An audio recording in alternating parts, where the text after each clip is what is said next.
आज हम स्टार्ट करेंगे new chapter 18 natural region of the world. ये chapter 18 natural region of the world का फर्स्ट पार्ट है। नेचुरल रीजन क्या है? नेचुरल रीजन ऐसे एरिया को उसके क्लाइमेट के बेसिस पर, उसके सॉयल, नेचुरल वेजिटेशन के बेसिस पर इस रीजन को कई पार्ट्स में डिवाइड कर दिया गया है। यही क्या है? नेचुरल रीजन है। नेचुरल रीजन इस चैप्टर में दो नेचुरल रीजन है। पहला इक्वेटोरियल क्लाइमेटिक रीजन और दूसरा सवाना और ट्रॉपिकल ग्रासलैंड। दो रीजन के बारे में हमें पढ़ना है। सबसे पहले देखते हैं इक्वेटोरियल क्लाइमेटिक रीजन क्या है। इक्वेटोरियल नाम से ही पता चल रहा है कि ये कहाँ पर होगा, इक्वेटर के आसपास होगा। ठीक है, ये कहाँ पर है? ये अर्थ है, ये इक्वेटर, और ये इक्वेटर के आसपास है, नॉर्थ और साउथ में। ठीक है, ये लोकेशन और उसकी एरिया देखते हैं। इक्वेटोरियल क्लाइमेटिक रीजन कहाँ पर है? Situated around the equator, receives vertical sun rays throughout the year. ये रीजन इक्वेटोरियल रीजन के आसपास है, इसलिए यहाँ पर हर पूरे साल वर्टिकली सनरेज यहाँ पर जाती रहती है। जो सनरेज है वर्टिकली जाती है, मतलब डायरेक्ट वर्टिकली सीधे सनरेज इक्वेटर रीजन पे जाती है थ्रू आउट द ईयर, मतलब पूरे साल। इसमें कोई ये मंथ नहीं है कि इतने मंथ में इतनी सनरेज आ रही हैं या विंटर सीजन में कम सनरेज आ रही हैं, ऐसा कुछ नहीं है। इक्वेटर रीजन में पूरे साल, पूरे ईयर कंटिन्यूसली इक्वल सनरेज वहाँ पर आ रही हैं। Difference between day and night is minimum. Equator में जो डे और नाइट का जो डिफरेंस है वो बहुत ही कम है। जैसे 24 आवर्स होते हैं, उसमें मान लीजिए 14 आवर्स डे है तो 10 आवर्स नाइट है, या फिर 13 आवर्स डे है, 11 आवर्स नाइट है, ऐसे करके है। समझ में आ रहा है? जो डे और नाइट का जो डिफरेंस है वो बहुत ही कम है, बहुत ज़्यादा नहीं है। Rain almost every day and high relative humidity. Equator region में डेली रेगुलरली बारिश होती है। जो रेन होती है वो एवरी डे होती है, ज़्यादातर रोज़ बारिश होती है। इस वजह से जो वहाँ की रिलेटिव ह्यूमिडिटी है वो बहुत हाई है। रिलेटिव ह्यूमिडिटी क्या है? इसके हम पहले चैप्टर में पढ़ चुके हैं। ह्यूमिडिटी मतलब वो एयर कितना वाटर वेपर को क्या होल्ड किए हुए है, उसी को रिलेटिव ह्यूमिडिटी कहते हैं। रिलेटिव, वहाँ पर बारिश बहुत ज़्यादा हो रही है, इस वजह से वहाँ की जो रिलेटिव ह्यूमिडिटी है वो भी क्या है? बहुत ज़्यादा हाई है। समझ में आ रहा है? इक्वेटोरियल क्लाइमेटिक रीजन को हॉट वेट इक्वेटोरियल क्लाइमेट भी कहते हैं। क्यों? क्योंकि इक्वेटर रीजन का टेम्परेचर बहुत ज़्यादा हाई होता है, हॉट होता है, और वेट, ज़्यादा टेम्परेचर है, ज़्यादा वाटर वेपराइज होंगे, क्लाउड का फॉर्मेशन होगा और ज़्यादा बारिश होगी। इस वजह से इसे वेट कह रहे हैं। समझ में आ रहा है? क्या इसे हम और क्या कहते हैं? हॉट इक्वेटोरियल क्लाइमेट और wet equatorial climate. Extends between 10 degree north and 10 degree south latitude. ये क्या है? अर्थ है, बीच में इक्वेटर है, ऊपर 10 डिग्री नॉर्थ और नीचे साउथ में 10 डिग्री साउथ। इतना ये जो बीच का एरिया है ये क्या है? Equatorial climatic reason. यहीं पर इक्वेटोरियल क्लाइमेटिक रीजन है, 10 degree north and 10 degree south latitude के बीच में। एरिया सिर्फ 3 कॉन्टिनेंट्स में है। जितने भी कॉन्टिनेंट्स हैं, 7 कॉन्टिनेंट्स में 3 कॉन्टिनेंट्स हैं जहाँ पर इक्वेटोरियल क्लाइमेटिक रीजन साउथ में कौन कौन सा है? साउथ अमेरिका, साउथ अमेरिका पहला कॉन्टिनेंट है south America, Africa and Asia, ये 3 कॉन्टिनेंट हैं। साउथ अमेरिका में अमेज़न बेसिन और ग्यूनस है। साउथ अमेरिका में कौन कौन सा है? Amazon basin and Guianas. Africa में Zaire basin and Guinea coast, ये अफ्रीका में है। एशिया में इक्वेटोरियल रीजन कहाँ पर है? Malaysia, Indonesia, Papua New Guinea, South Philippines and peninsular part of Thailand, इतने एरिया में एशिया में है। Zaire basin and Guinea coast Africa में है। Amazon basin and Guianas South America में है। समझ में आया? ये क्या थी? Location and area. Climatic reason में, इक्वेटोरियल रीजन में सन रेज रेगुलरली इक्वल जा रही हैं। इक्वेटर रीजन में सन रेज रेगुलरली जा रही हैं। वर्टिकली सन रेज है, वहाँ का टेम्परेचर बहुत ज़्यादा होगा। टेम्परेचर ज़्यादा है तो उसकी वाटर वेपराइज ज़्यादा होंगे, वाटर वेपर्स ज़्यादा होंगे और उससे क्लाउड का फॉर्मेशन भी होगा और रेन बहुत ज़्यादा होगी। यहाँ पर जो डे और नाइट का जो डिफरेंस है बहुत ही कम है, बहुत कम डिफरेंस है और almost through out the year यहाँ पर समर सीजन ही रहता है। क्यों? क्योंकि डायरेक्ट सनरेज यहाँ पर रेगुलरली पूरे साल जाती है। इसे हम और क्या कहते हैं? Hot wet equatorial climate. यहाँ पर रेन डेली होती है और यहाँ का जो रिलेटिव ह्यूमिडिटी है वो भी हाई है। एक्सटेंड कहाँ कहाँ पर करता है? 10 degree north and 10 degree south latitude में। 3 कॉन्टिनेंट्स हैं जहाँ पर इक्वेटोरियल रीजन है। कौन सा? South America, Africa and Asia. South America में अमेज़न बेसिन, ग्यूनस। अफ्रीका में Zaire basin and Guinea coast.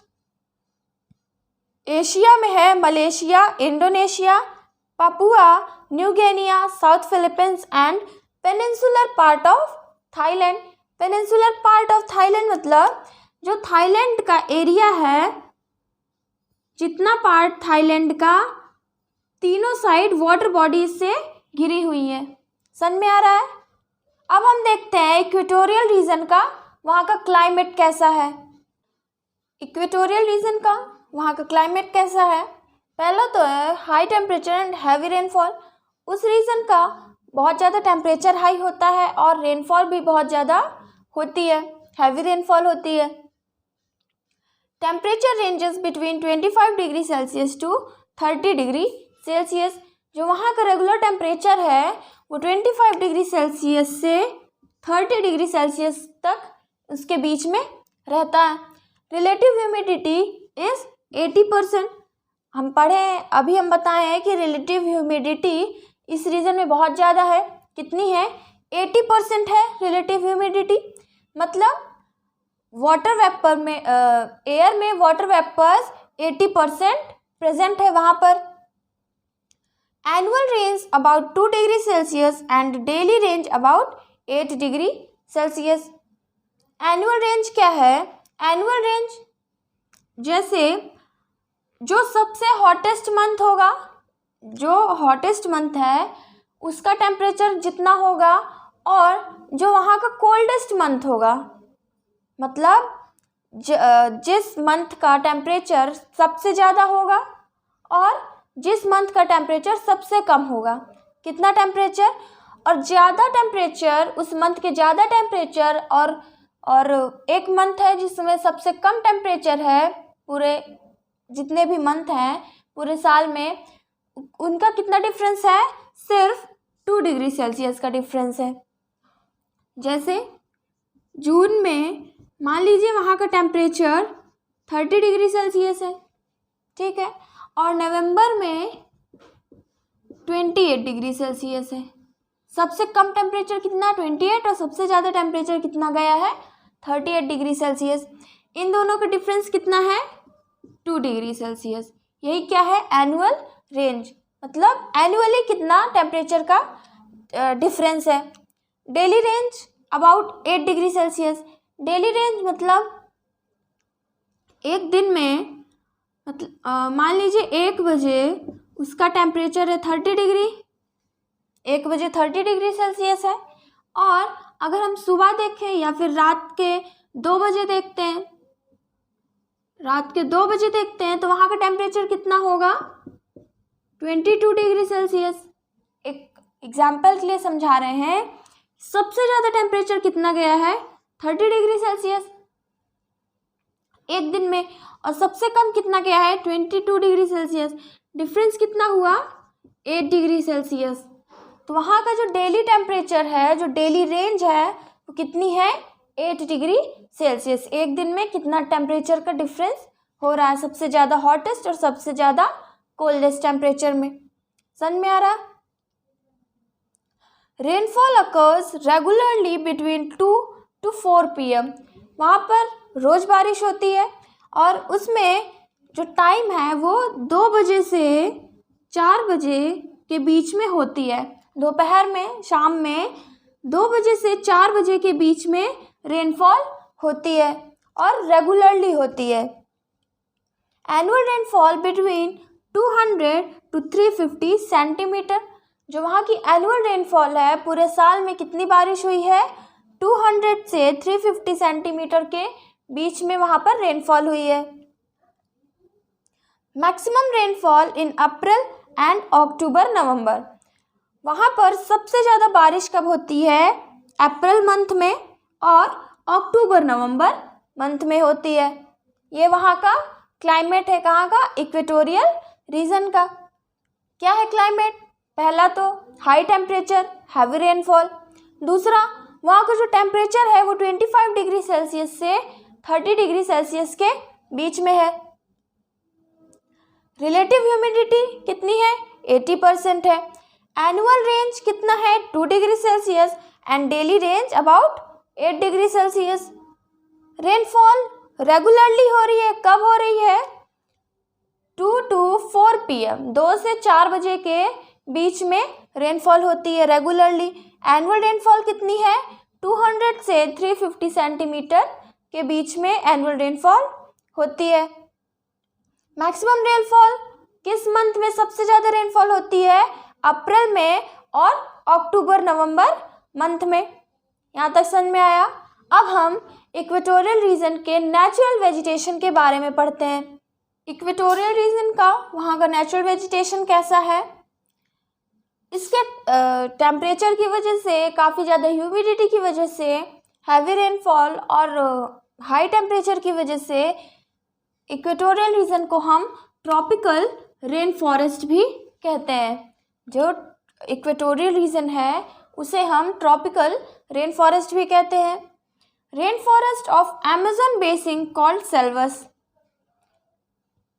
Amazon basin में जो रेन फॉरेस्ट है, अमेज़न बेसिन जो रेन फॉरेस्ट है उसे हम सेल्वस कहते हैं। क्या कहते हैं? सेल्वस कहते हैं। Forests are very dense and they are evergreen. There is no season for shedding of leaves. वहाँ पर रेगुलरली बारिश होती है, इस वजह से वो फॉरेस्ट जो है वो काफ़ी ज़्यादा डेंस है, उसे प्लांट बहुत से ग्रो किए हैं और वो फॉरेस्ट कैसा है? काफ़ी ज़्यादा डेंस है। एंड दे आर एवरग्रीन, वो हमेशा हरा भरा रहता है। वहाँ पर कोई भी ऐसा सीज़न नहीं होता है जिसमें शेडिंग ऑफ लीव्स मतलब कोई भी ऐसा सीज़न नहीं है जहाँ पर जो लीव्स हैं वो शेड हो जाए, मतलब पतझड़ का मौसम वहाँ पर नहीं आता है। Tree reach heights of 40 to 50 meters. वहाँ पर बहुत डेंस फॉरेस्ट है, वहाँ पर जितने भी ट्रीज़ हैं उनकी हाइट कितनी है? 40 to 50 मीटर्स। ज़्यादातर जो वहाँ के ट्रीज़ हैं उनकी हाइट 40 से 50 मीटर्स तक उनकी हाइट है। Canopy is very dense and sunlight fails to reach ground. Canopy क्या है? ये ट्री है, ये ट्री है, ये ट्री का जो अपर पार्ट है, ये ट्री का जो अपर पार्ट है इसी को हम कैनोपी कहते हैं। और ये कैनोपी जो है वो बहुत ज़्यादा डेंस है, बहुत से वहाँ पर बहुत डेंस फॉरेस्ट है, बहुत ढेर सारे ट्रीज हैं। अब क्या होगा, ये बहुत ज़्यादा डेंस होने की वजह से कैनोपी, अपर लेयर ट्री की बहुत ज़्यादा डेंस होने की वजह से सनलाइट ग्राउंड तक नहीं पहुंच पा रही है। क्या है, canopy is very dense and sunlight fails to reach ground. बहुत ज़्यादा डेंस होने की वजह से सनलाइट ग्राउंड तक रीच नहीं कर पा रही है, सनलाइट ग्राउंड तक नहीं पहुंच पा रही है। Ground layer of vegetation may be absent. Ground layer vegetation मतलब ये तो ट्रीज हैं, बहुत बड़े बड़े ट्रीज हैं। ग्राउंड लेयर मतलब ग्राउंड में जो नीचे है वहाँ पर वेजिटेशन नहीं है, वहाँ पर कोई भी प्लांट्स नहीं है। क्यों? क्योंकि वहाँ पर सन की रेज नहीं पहुँच पा रही है, इस वजह से। Variety of creepers are found. वहाँ पर बहुत से वैरायटी के क्रीपर्स फाउंड होते हैं। क्रीपर्स ऐसे प्लांट्स जो दूसरे प्लांट्स में चढ़ते हैं, दूसरे प्लांट्स में चढ़ जाते हैं और उनसे अपना न्यूट्रिएंट्स लेते हैं। ठीक है। अब क्या है, ये जो क्रीपर्स हैं यहाँ पर ग्रो किए लैंड में और फिर पूरे ट्रीज में चढ़ जाते हैं। किसको सर्च करते हुए? सन की रेस को सर्च करते हुए कैनोपी तक ये क्रीपर्स पहुंच जाते हैं और ग्राउंड में कोई ऐसी नेचुरल वेजिटेशन नहीं है, कोई भी प्लांट्स वहाँ पर नहीं है। क्या है नेचुरल वेजिटेशन इक्वेटोरियल रीजन का? इसके टेम्परेचर और इसके और हाई रेनफॉल की वजह से इसे हम ट्रॉपिकल रेन फॉरेस्ट कहते हैं। अमेज़न बेसिन का जो रेन फॉरेस्ट है उसे हम सेल्वस कहते हैं। यहाँ पर जो यहाँ का फॉरेस्ट है वो काफ़ी ज़्यादा डेंस है एंड दे आर एवरग्रीन। पूरे टाइम हमेशा ये हरा भरा रहता है। यहाँ पर कोई भी ऐसा सीजन नहीं होता है जहाँ पर लीव्स शेड हो रही हों। Tree reach heights of 40 to 50 meters. जो वहाँ के ट्रीज हैं उनकी हाइट 40 से 50 मीटर्स के बीच में है। Canopy is very dense. Canopy बहुत ज़्यादा डेंस होने की वजह से सनलाइट ग्राउंड तक नहीं आ पा रही है और सनलाइट ग्राउंड तक रीच नहीं कर पा रही। इस वजह से ग्राउंड में नेचुरल वेजिटेशन कोई भी नहीं है। वैरायटी ऑफ क्रीपर्स, वहाँ पर क्रीपर्स फाउंड, ज़्यादातर वहाँ पर बहुत से वैरायटी के क्रीपर्स फाउंड होते हैं। मतलब वहाँ पर इक्वेटोरियल रीजन में रेन फॉरेस्ट में बहुत से क्रीपर्स हैं, वहाँ पर लैंड में ग्रो किए हैं और ऊपर पेड़ में कैनोपी तक चढ़ जाते हैं सन रेज के सर्च में। सन में आया। हम नेक्स्ट पॉइंट्स देखते हैं नेचुरल वेजिटेशन के। नेक्स्ट पॉइंट है lianas are woody climber. Lianas क्या है? ये क्रीपर है जो पूरे ट्रीज में बहुत दूर तक कैनोपी तक चढ़ जाता है। Due to high density of trees, lianas and creepers, it is very difficult to pass through forest. बहुत ज़्यादा डेंस फॉरेस्ट है और लियानास भी बहुत ज़्यादा हैं, वहाँ पे क्रीपर्स बहुत ज़्यादा हैं। जो लियानास है ये है क्रीपर की वैरायटी। ये बहुत कैनोपी तक ये चढ़ जाता है। क्रीपर्स हैं वो एक दूसरे से दूसरे प्लांट में चढ़ते हैं बट कैनोपी तक नहीं जा पाते हैं और लियानास सन रेज को सर्च करते हुए वहाँ तक पहुँच जाता है। बहुत ज़्यादा फॉरेस्ट डेंस है, ये डेंस फॉरेस्ट है, ये ट्रीज है और क्या है, बहुत से लियानास हैं, बहुत से क्रीपर्स हैं। पूरा ऐसे जाल की तरह वहाँ पर बना हुआ है। इस वजह से वहाँ से गुजरना, उस फॉरेस्ट से पास होना बहुत ही ज़्यादा डिफ़िकल्ट है। मेजर ट्रीज़, वहाँ पर जो मेजर ट्रीज़ हैं मतलब ज़्यादातर जो ट्रीज़ हैं वो कौन कौन से हैं? Mahogany, ebony tree, green heart, ivory wood, rose wood and dye wood are important for hardwood. Hardwood मतलब इसकी जो वुड है बहुत ही ज़्यादा हार्ड होती है। इसे बहुत सी ऐसी चीज़ है जिसमें किसी भी चीज़ को बनाना है, किसी ऑब्जेक्ट को बनाना है, उसके लिए हार्डवुड की ज़रूरत है। तो ये सब जो वुड है, ये प्लांट ट्री है, इनके वुड को यूज़ किया जाता है। कौन कौन से ट्री हैं? Mahogany, ebony tree, green heart, ivory wood, rose wood and dye wood. ये सब क्या है? इसकी जो वुड है वो बहुत ही ज़्यादा हार्ड है। Rubber and cinchona are economic valuable. Rubber और किनकोना भी इस फॉरेस्ट में पाया जाता है, और रबर और किनकोना ट्री बहुत ही ज़्यादा इकोनॉमिक वैल्यूएबल है। मतलब इससे इकोनॉमी के लिए जो रबर है या किनकोना, इससे जो मटेरियल निकल रहा है वो काफ़ी ज़्यादा यूज़ में आ रहा है। मतलब इकोनॉमिक वैल्यूएबल, इकोनॉमी में बहुत ही ज़्यादा वैल्यूएबल है। Palms, lianas, epiphytes, ferns are also grow. इस जगह पर फॉरेस्ट में पाम्स है, लियनास, एपिफाइट्स, फर्न्स, ये सब भी वहाँ पर बहुत से ग्रो होते हैं। क्या है? Lianas are woody climber. Lianas woody climber है जो पूरे ट्री में कैनोपी तक चढ़ जाते हैं। ड्यू टू हाई डेंसिटी, बहुत ज़्यादा डेंस होने की वजह से फॉरेस्ट, वहाँ पर बहुत से ट्री हैं, लियनास है, क्रीपर्स हैं, इस वजह से उस फॉरेस्ट से पास होना बहुत ही ज़्यादा डिफ़िकल्ट है। मेजर ट्री कौन कौन से हैं? Mahogany, ebony, green heart, ivory wood, rose wood and dye wood. ये कुछ हार्ड वुड हैं, बहुत ही इम्पॉर्टेंट ट्री हैं। Rubber and cinchona economic valuable है। और भी बहुत से प्लांट ग्रो होते हैं। पाम्स है, lianas, epiphytes, ferns are also grow in this forest. समझ में आया? ये क्या था? Natural vegetation. अब हम देखते हैं इस फॉरेस्ट में, इक्वेटोरियल रीजन में एनिमल्स कौन कौन से हैं, इक्वेटोरियल रीजन की एनिमल लाइफ कैसी है, वहाँ पर कौन कौन से एनिमल हैं। Large animals like elephant, rhinoceros, वहाँ पर लार्ज एनिमल्स में एलिफेंट और राइनोसॉर्स वहाँ पाए जाते हैं। और एनिमल्स लिव ऑन ट्रीज और in water bodies are more numerous.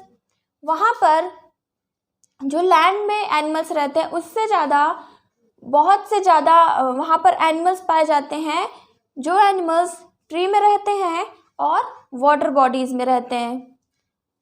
जो एनिमल्स ट्री में रहते हैं और वाटर बॉडीज़ में रहते हैं वहाँ पर बहुत ही ज़्यादा है, बहुत ज़्यादा नंबर में है। Jaguar, puma, monkeys, birds, bats, squirrel, tree frogs, lizards are live on trees. ये सब एनिमल्स हैं जो ट्रीज में रहते हैं। कौन कौन से? जैगुआर है,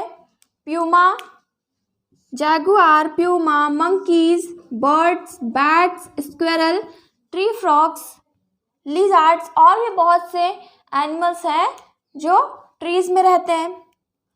gorillas, chimpanzee and wild pigs, ये सब एनिमल्स हैं जो लैंड में रहते हैं, जैसे एलिफेंट है, राइनोसॉर्स है। और many variety of snakes in forest as well as in water bodies.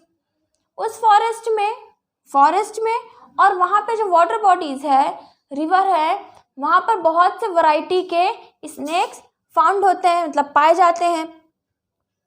Anaconda are found here. Anaconda equatorial region में मिलता है। एनाकोंडा कहाँ पर है? इक्वेटोरियल रीजन में ही पाया जाता है। River and swamps are home to crocodile, alligator, turtle etcetera. River and swamps, जो वहाँ पर उस फॉरेस्ट में जो रिवर है या फिर स्वैम्प्स को कहते हैं दलदल जिसे कहते हैं, आर होम टू क्रोकोडाइल। उस रिवर में, उस स्वैम्प्स में बहुत से ज़्यादा क्रोकोडाइल हैं, एलिगेटर है, टर्टल हैं, ये सब वहाँ के एनिमल्स हैं। और भी बहुत से एनिमल्स हैं। Birds and insects are known for bright colour. जो इक्वेटोरियल रीजन में बर्ड्स और इंसेक्ट्स पाए जाते हैं वो बहुत ही ज़्यादा फेमस है उनके ब्राइट कलर से, मतलब बहुत से अलग अलग कलर्स के, बहुत से अच्छे कलर्स के वहाँ पर बर्ड्स और इंसेक्ट्स पाए जाते हैं।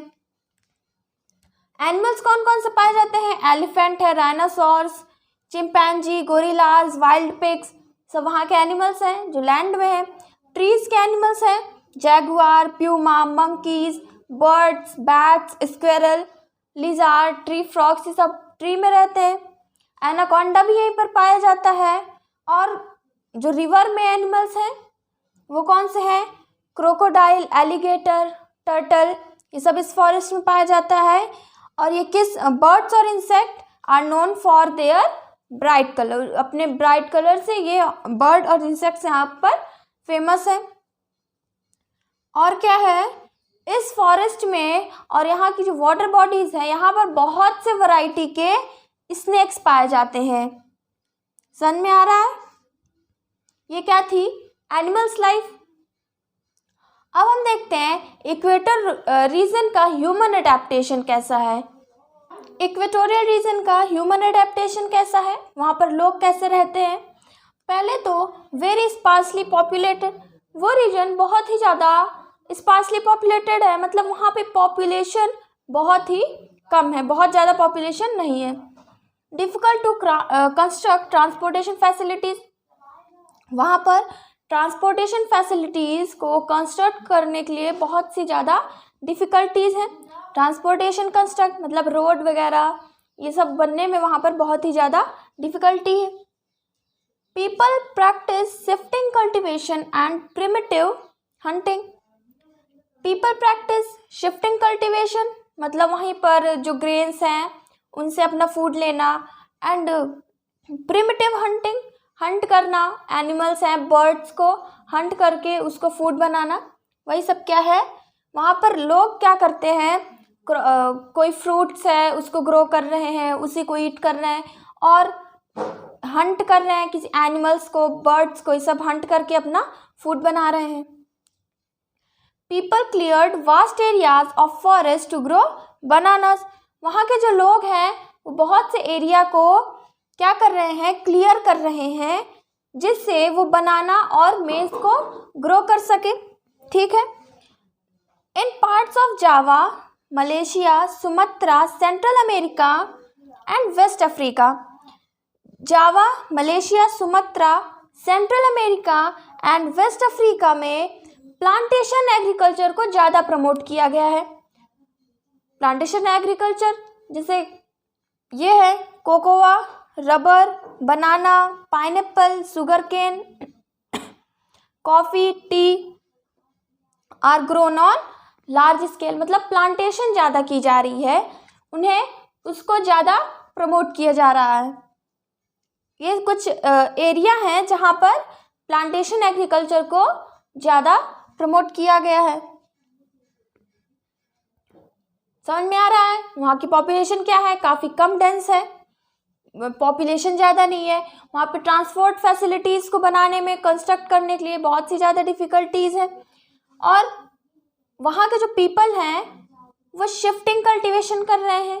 शिफ्टिंग कल्टीवेशन ग्रेन्स को या प्लांट्स को ग्रो कर रहे हैं, उससे अपना फ्रूट्स है उसको अपना फूड बना रहे हैं। प्रिमिटिव हंटिंग, हंट करके एनिमल्स को हंट करके अपना फूड बना रहे हैं। पीपल क्लियर, वहाँ के जो लोग हैं वो फॉरेस्ट को क्लियर करके वो एरिया को लैंड बना रहे हैं, एग्रीकल्चर लैंड बना रहे हैं, जिससे वहाँ पर बनाना और मेज को ग्रो कर रहे हैं, उसी से अपना फूड बना रहे हैं। इन पार्ट्स ऑफ जावा, मलेशिया, ये सब कुछ सेंट्रल अमेरिका, वेस्ट अफ्रीका, ये सब कुछ ऐसे एरिया हैं जहाँ पर प्लांटेशन एग्रीकल्चर को ज़्यादा प्रमोट किया गया है। प्लांटेशन एग्रीकल्चर में कौन कौन से प्लांट को ग्रो किया जा रहा है?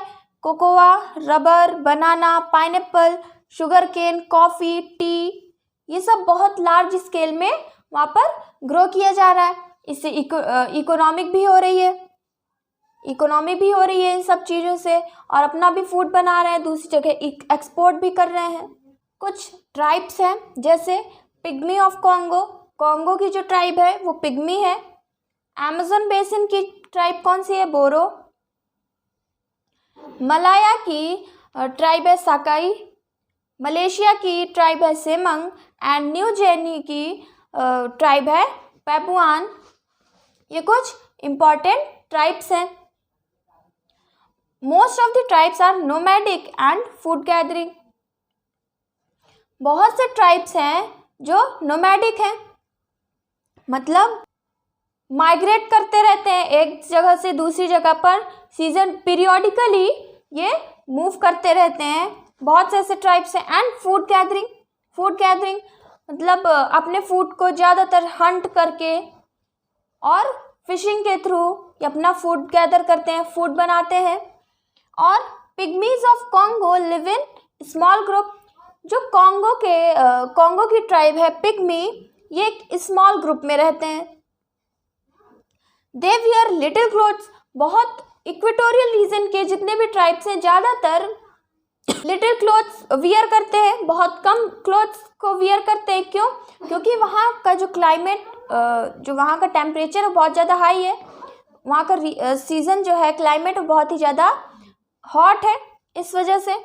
और Amazon basin, Boro tribe of Amazon basin live in large group. Amazon basin की जो ट्राइब है बोरो, ये ट्राइब लार्ज ग्रुप में रहती है। पिग्मीज ऑफ कॉन्गो की जो ट्राइब है पिग्मी, ये स्मॉल ग्रुप में रहती है। और अमेज़न बेसिन की जो ट्राइब है बोरो, ये लार्ज ग्रुप में रहती है। Sakai live in low altitude and valley in Malaya.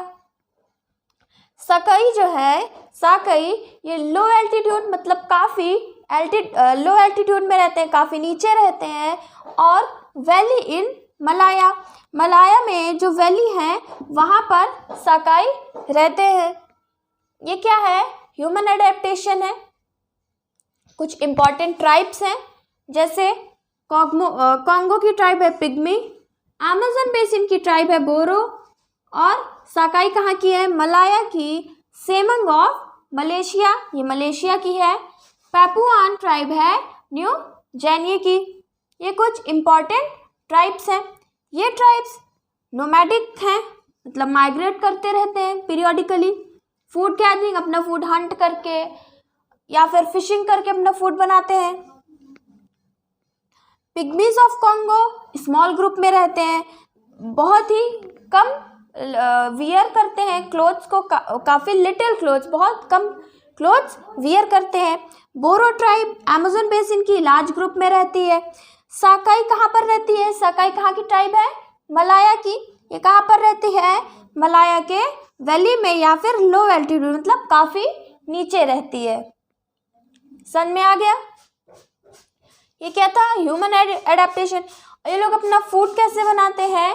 बहुत से बोरो है, एरो हैं, उससे पॉइजनस एरो से एनिमल को हंट करके बनाते हैं, फिशिंग करते हैं, ये सब चीज़ों से अपना फूड बनाते हैं। ये क्या था? Equatorial region. इक्वेटोरियल रीजन का हमने क्या पढ़ा? लोकेशन क्या है?